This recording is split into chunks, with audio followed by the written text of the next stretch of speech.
Assalamualaikum warahmatullahi wabarakatuh. Halo teman-teman semua, perkenalkan nama saya Hilman Syahbudin, mahasiswa Universitas Pendidikan Indonesia pada program studi Pendidikan Sosiologi.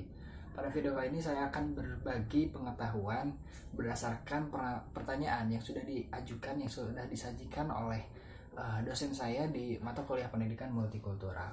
Nah, video ini saya ajukan dalam rangka memenuhi salah satu tugas Pendidikan Multikultural, yaitu yang diampu oleh dosen Profesor Dr. Haji Bunyamin MPD MA dan Pak Supriyono SPD MPD.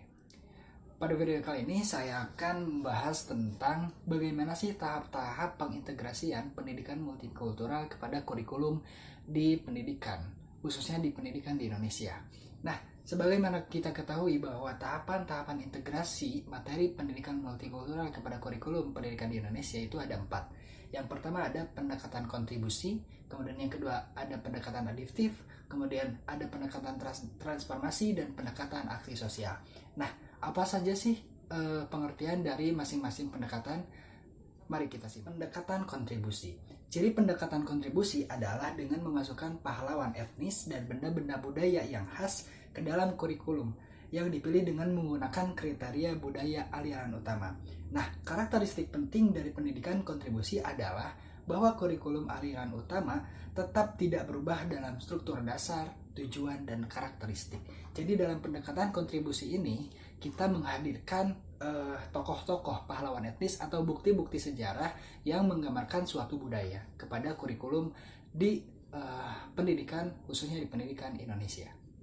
Lagi saya tekankan, ketika kita mengetahui tentang definisi dari pendekatan kontribusi, ialah kita mengusahakan menghadirkan bukti-bukti sejarah yang berhubungan dengan budaya kepada kurikulum. Tentu saja ini berpotensi untuk mengefektifkan, memasukkan atau mengintegrasikan kurikulum ini dengan mata kuliah atau mata pelajaran pendidikan multikultural ini.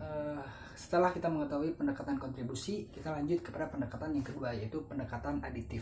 Nah, apa maksudnya pendekatan ini? Nah, tahap kedua ini lebih menghususkan integrasi kepada pemasukan materi, konsep, dan tema kepada suatu kurikulum. Tentu saja konsep dan tema kemudian pendekatan ini berhubungan dengan budaya atau kultur di masyarakat yang nantinya akan menjadi pengetahuan bagi peserta didiknya. Nah, tentu saja dalam pengintegrasian ini, perspektif terhadap kurikulum tanpa mengubah struktur, tujuan, dan karakteristik di suatu pendidikan, karakteristik dasarnya. Jadi tanpa mengubah tujuan, karakteristik dasar dari kurikulum itu sendiri. Pendekatan adiktif ini lebih seringkalinya itu dimasuki oleh penambahan suatu unit buku sebagai rujukan atau bahan ajar nanti di kurikulumnya atau dalam praktek pembelajarannya. Jadi memang pendekatan ini selain tadi tanpa mengubah konsep, tujuan, karakteristik dasarnya, kita juga menambahkan suatu unit buku misalkan dalam bahan ajarnya untuk mengajarkan apa sih pendidikan multikultural itu. Jadi memang pendekatan ini cukup efektif bila dipraktekkan dalam kurikulum pendidikan di Indonesia. Selanjutnya yang ketiga adalah pendekatan transformasi. Nah, pendekatan transformasi ini mengubah asumsi dasar kurikulum dan menumbuhkan kompetensi siswa dalam melihat konsep, isu, tema, dan problem dari beberapa perspektif dan sudut pandang etnis. Tentu saja ini lebih atas, menurut saya ini lebih unggul daripada pendekatan-pendekatan yang tadi. Karena kenapa?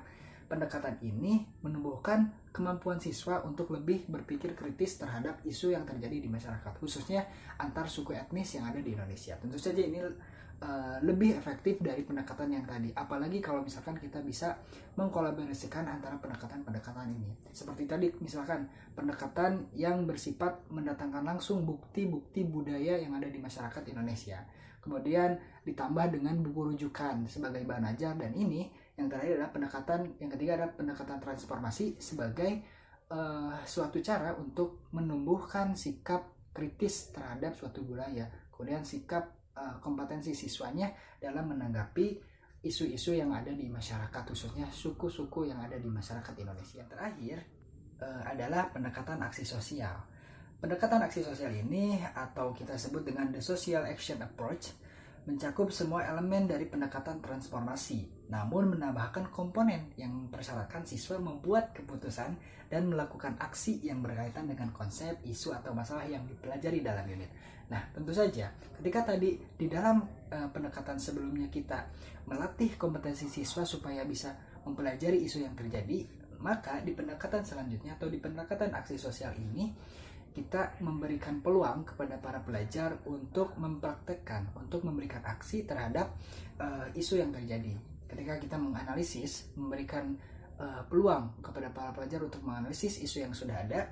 Nah, di dalam pendekatan ini, si para pelajar ini dilatih untuk membuat keputusan, untuk melatih problem solving, memecahkan suatu masalah terkait dengan isu masalah yang terjadi di masyarakat Indonesia, khususnya di dalam suku-suku masyarakat Indonesia. Tujuan utama pendekatan aksi sosial ini adalah untuk melatih para pelajar khususnya di dalam pendidikan Indonesia itu supaya mereka terlatih untuk senantiasa memberikan keputusan terhadap isu yang terjadi. Kemudian mereka juga dilatih untuk menyelesaikan masalah sendiri, khususnya ketika menghadapi isu-isu yang terjadi di dalam masyarakat. Apalagi berbicara tentang multikultural adalah tentang keberagaman yang memang berpotensi menimbulkan masalah. Maka pendekatan aksi sosial ini ketika tadi dihubungkan dari awal, dari pendekatan yang awal, nah di finishing ini atau di akhir ini adalah melatih siswa untuk memberikan solusi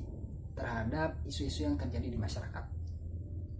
Itu dia teman-teman semua, macam-macam dari pendekatan yang dilakukan dalam usaha pengintegrasian pendidikan multikultural terhadap kurikulum Indonesia. Nah, ketika berbicara mana sih yang lebih efektif, yang lebih pas dalam penerapan di kurikulumnya, tentu saja keempat ini adalah yang paling efektif, yang paling pas. Tetapi tentu saja perlu diketahui bahwa pendekatan keempat ini adalah sesuatu yang saling berhubungan, saling mempunyai relasi. Ketika tadi kontribusi, adaptif, kemudian transformasi dan aktif sosial, itu adalah sesuatu yang berhubungan. Kita mengetahui buktinya dari budaya, kemudian bagaimana konsep, teori, dan ada bahan ajarnya yaitu buku. Nah, di tahap akhir atau pendekatan aksi sosial ini adalah bagaimana si pelajar ini supaya bisa memberikan aksi sosial, memberikan aksi nyata terhadap apa yang sudah dipelajari mengenai budaya. Seperti contoh memecahkan masalah, kemudian meneliti suatu budaya, meneliti suatu konflik suku dan sebagainya. Itu dia pendekatan-pendekatan yang memang efektif dalam penerapan kurikulum di Indonesia. Teman-teman semua, itu dia video yang bisa saya sajikan, video singkat tentang tahapan-tahapan dan praktek penerapan pendidikan multikultural dalam pengintegrasian kurikulum di Indonesia. Mudah-mudahan apa yang disampaikan bisa dapat dipahami dan selebihnya kita bisa cari tahu dari sumber-sumber lain sebagai penambahan ilmu kepada kita. Demikian video yang saya bisa sampaikan. Mohon maaf bila ada kesalahan. Saya Hilman Syafruddin pamit. Wassalamualaikum warahmatullahi wabarakatuh.